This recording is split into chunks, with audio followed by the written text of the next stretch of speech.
El Señor esté con ustedes y con tu espíritu del Santo Evangelio según San Marcos. En aquel tiempo, cuando salía Jesús al camino, se le acercó corriendo un hombre, se arrodilló ante él y le preguntó: Maestro bueno, ¿qué debo hacer para alcanzar la vida eterna? Jesús le contestó: ¿Por qué me llamas bueno? Nadie es bueno sino solo Dios. Ya sabes los mandamientos: no matarás, no cometerás adulterio, no robarás, no levantarás falso testimonio, no cometerás fraudes, honrarás a tu padre y a tu madre. Él le contestó: Maestro, todo eso lo he cumplido desde muy joven. Jesús lo miró con amor y le dijo: Solo una cosa te falta. Ve y vende lo que tienes, da el dinero a los pobres y así tendrás un tesoro en los cielos. Después ven y sígueme.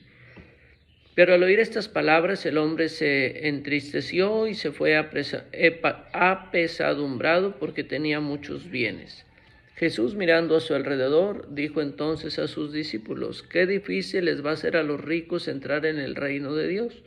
Los discípulos quedaron sorprendidos ante esas palabras, pero Jesús insistió: Hijitos, qué difícil es para los que confían en las riquezas entrar en el reino de Dios. Más fácil es a un camello pasar por el ojo de una aguja que a un rico entrar en el reino de Dios. Ellos se asombraron todavía más y comentaban entre sí: entonces, ¿quién puede salvarse? Jesús, mirándolos fijamente, les dijo: Es imposible para los hombres, mas para Dios todo es posible. Palabra del Señor. Gloria a ti, Señor Jesús. Pues, queridos hermanos, quiero dedicar este evangelio muy especialmente a Lauro Orozco, a Yerenia López, Adriana Lisette Espinosa Reola, Ana Cristina Alvarado, Emma Montserrat Muñiz, Arturo Emiliano, Blanca Ramírez Méndez, Karen Crespo, María Guadalupe Pérez Obregón. Un hombre rico y el reino. Un hombre piadosamente normalmente buscaba a su propio maestro. Un hombre rico generalmente podía conseguir el mejor maestro o el más aclamado. El hecho de que un hombre rico hiciera una reverencia a un maestro indicaba un respeto tremendo. Sabemos que por lo menos algunos discípulos hacían preguntas a sus maestros como las que este hombre rico le hace a Jesús. Obtener la vida eterna significa compartir la vida del mundo venidero, la venida del reino de Dios. Sin negar que Él mismo sea bueno, Jesús le recuerda al hombre el concepto judío normal de la bondad de Dios. Otros podían ser buenos, pero nadie se podía comparar con Dios.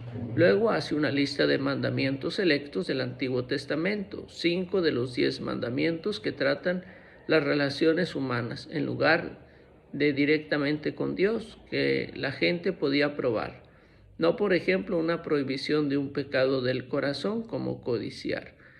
Si solo Dios es bueno, el hombre deberá admitir que ha quebrantado algún mandamiento, pero los mandamientos mencionados por Jesús eran guardados por la mayoría de las personas judías bien educadas. El judaísmo enfatizaba fuertemente la caridad, pero los maestros judíos normalmente no exigían que un posible discípulo se deshiciera totalmente de sus posesiones. Varios maestros, especialmente algunos maestros griegos radicales, hacían tales demandas de sus alumnos, ricos para ver si valoraban la enseñanza verdadera más que sus riquezas.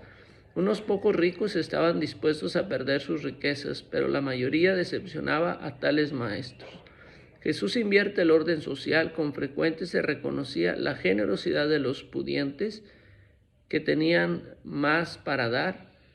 A los pobres, al estar menos educados en la ley, eran considerados menos piadosos, aunque la pobreza en sí, por cierto, no era considerada señal de impiedad, especialmente por los mismos pobres. Esta imagen refleja una figura retórica judía para hacer algo imposible: un animal grande que pasa por el ojo de una aguja. El dicho, una hipérbole, se refiere a una aguja literal. Los que piensan que Jesús se refería aquí a una puerta de Jerusalén llamada Ojo de Aguja están equivocados, porque esas puertas fue construida en la época medieval. Un rico solamente podía renunciar a sus riquezas por la gracia de Dios. La mayoría de los discípulos de Jesús no habían sido pobres, por ser pescadores y recaudadores de impuestos, sino que habían abandonado su posición económica para seguirlo. Su recompensa iba a encontrarse en los creyentes que compartían las posesiones como una familia, en este mundo y al recibir la vida venidera en el reino de los cielos. En el mundo venidero, la mayoría de los judíos entendía que el día del juicio invertirían las cosas, los que parecen grandes en este mundo no serán nada en el venidero, y los que no son nada en este mundo serán grandes en el venidero. Los judíos aplicaban este principio a la exaltación de Israel sobre otras naciones, los justos oprimidos sobre sus opresores malvados, pero Jesús también lo aplica al rango y a la posición del individuo. Sobre las riquezas y las ataduras terrenas, un buen maestro.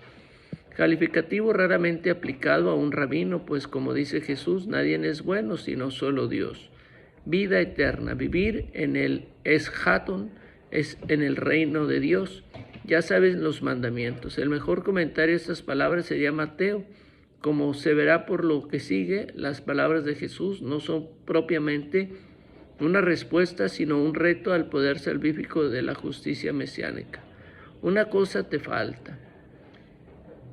Jesús replica en una situación parecida: no estás lejos del reino de Dios.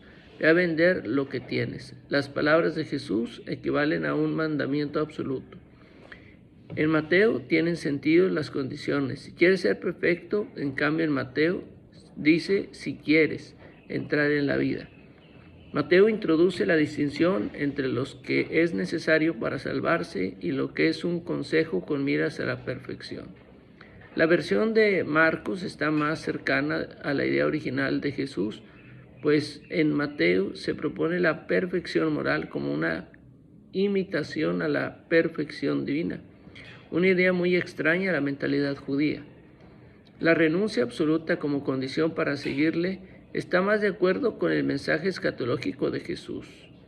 Qué difícilmente entrarán en el reino de Dios los que tienen riquezas. La negativa de aquel individuo a seguir a Jesús da pie a esta afirmación. Parece desplazar el acento del relato, ya que solo a modo de paréntesis se mencionan las riquezas, de modo que la idea esencial es que el único camino para alcanzar la vida eterna es el seguimiento de Jesús. Es posible que la afirmación original de Jesús se refiriese no solo a los que tenían riqueza, sino a todos en general. Los discípulos se quedaron asombrados a causa de la forma autoritaria en que Jesús invierte la idea común entre los judíos de que las riquezas son un signo del favor divino. Este pasaje presenta cierta irregularidad en el curso de las ideas, como si originalmente no se hubiera referido a las riquezas, sino a la soberana libertad de Dios que dispensa la salvación a quien quiere.